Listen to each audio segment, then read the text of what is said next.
Hey, what's up, guys? This is gonna be a pretty short video, because I am recording this one day before November 15th, which is Xbox's 20th anniversary. Woohoo! Shit. God damn, I'm breaking my dick off here. In all seriousness, happy 20th to Xbox.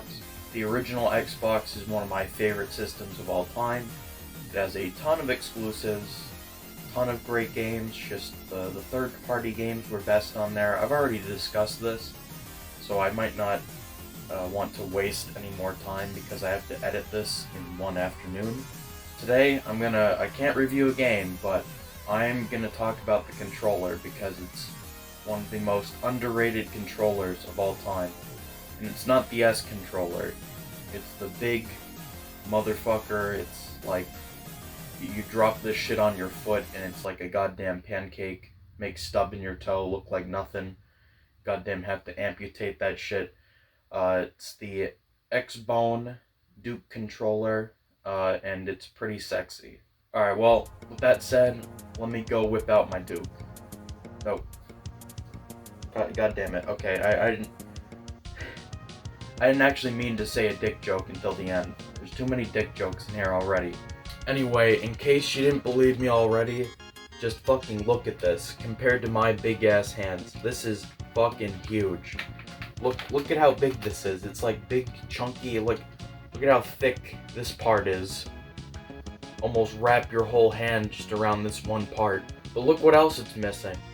There's no two sets of shoulder buttons. Instead, you got these black and white buttons, which they thankfully fixed later because I'd rather have two extra shoulder buttons that I can easily access instead of these little twinky dink pieces of shit. If you have small hands, or if you're trying to play this with your small child, this thing, I wouldn't reckon it would be very fun, in which case you want to get the S controller, but this thing is perfect. I have big ass hands and it feels great. I can access all the buttons just fine with my big hands. The joysticks, while I do prefer them over the PS2 controller joysticks, the big issue I had with the PS2 controller joysticks is that they are so sensitive. I mean, like, you like barely touch the thing and like it goes flying in one direction. It's a lot easier to just like make small movements with this joystick, if you know what I mean. Where in like the PS2 controller, like a fucking QB like falls off my meat pole and lands on like the right side, and all of a sudden my character's moving right. Moving on to the D-pad, it's a little weird because it's shaped like an X, and it's like this, I don't know, it's a little awkward, but it's not like the worst thing ever.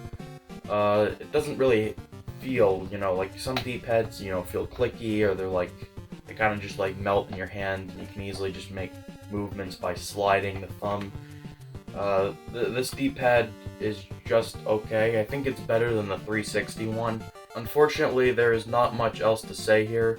If you play the 360, most of the button layouts are the same, except for those two shoulder buttons. The shoulder buttons that are on here really have some weight to them. You gotta really put your finger into it. If you're trying to play House of the Dead 3, your pointer finger will be massacred by the end of level 1. Anyway, big chunky controller, I like it. I think you should consider getting one instead of the S controller if you have big hands. It is one of my favorite controllers of all time. It plays 3D games really well, but I am going to give this 8.9 just because it's really not for everyone. It's mostly just my personal opinion. And the D-pad, shoulder buttons aren't like great. The two weird buttons, I would have preferred just two sets of shoulder buttons, but honestly, these two black and white things aren't the end of the world. So anyway, happy 20th to Xbox. I hope you have a pretty good day. I will see you in the next video.